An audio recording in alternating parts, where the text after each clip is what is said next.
Bonjour, il y a quelques mois, sur ce même site, je vous présentais mon Match City 50. Mais, suite à quelques déconvenus, je l'ai fait reprendre par les concessionnaires au profit, cette fois-ci, d'un Piaggio Liberty 125 cm3. Alors, il est tout neuf, parce que je l'ai réceptionné hier matin. Et j'ai fait à peine que quelques kilomètres à ses commandes, mais c'est déjà un vrai régal. Déjà, bon, le fait qu'il va beaucoup plus vite que les 45 km/h du 50, c'est vachement grisant. Mais bon, je fais quand même attention, parce que j'ai pas envie, comme vous avez pu le voir sur le logo d'un ABS. Donc ça, c'est vachement bien. Bon, mais je crois que c'est obligatoire maintenant sur toutes les motos, à partir de 125 cm3. Il a une selle qui est très confortable et qui s'ouvre électriquement ou manuellement. Donc électriquement il suffit, alors là, non, là j'ai peut-être fait une bêtise de tout éclairé, mais vous voyez, en appuyant sur ce bouton ici, c'est un bouton électrique, je peux ouvrir la selle, et la selle, dans la selle je peux mettre facilement un casque jet, donc c'est assez profond comme vous pouvez le voir, donc il n'y a pas de souci. Ici c'est l'emplacement de la batterie, et ici le réservoir d'essence qui contient environ 6 litres, donc ce qui permet, comme il consomme, d'après les tutos que j'ai pu voir, les présentations que j'ai pu voir sur YouTube, il consomme 2 litres 6 au 100 km. Donc c'est vraiment une consommation très raisonnable. Et là, alors, contrairement à mon Match City, là il accepte le E10.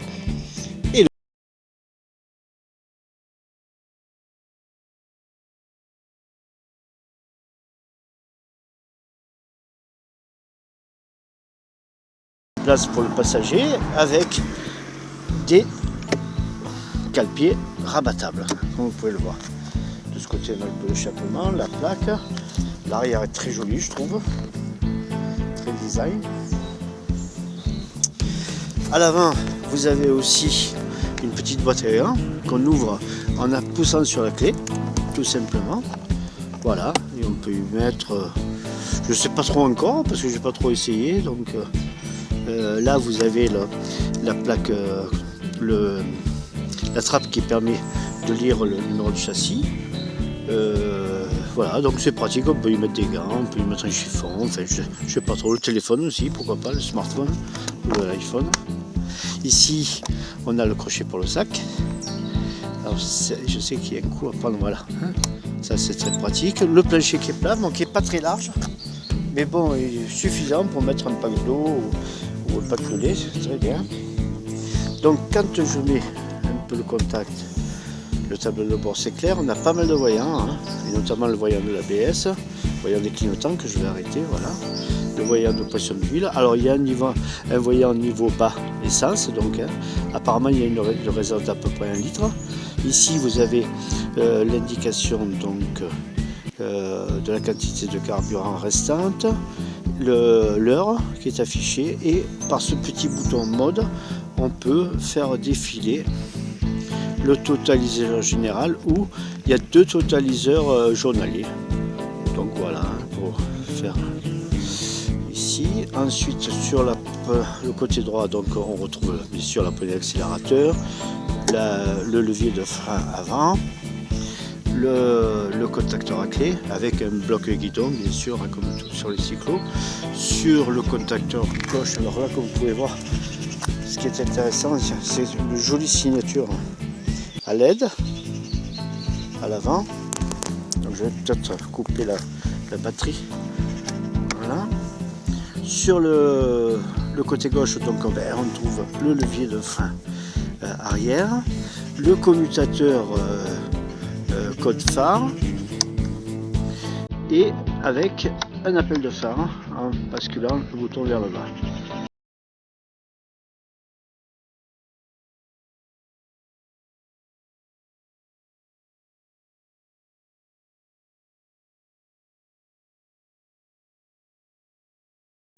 De la batterie dans la boîte à gants, tout à fait en bas ici, là vous avez un levier qui permet d'ouvrir manuellement la selle, histoire de ne pas rester Voilà.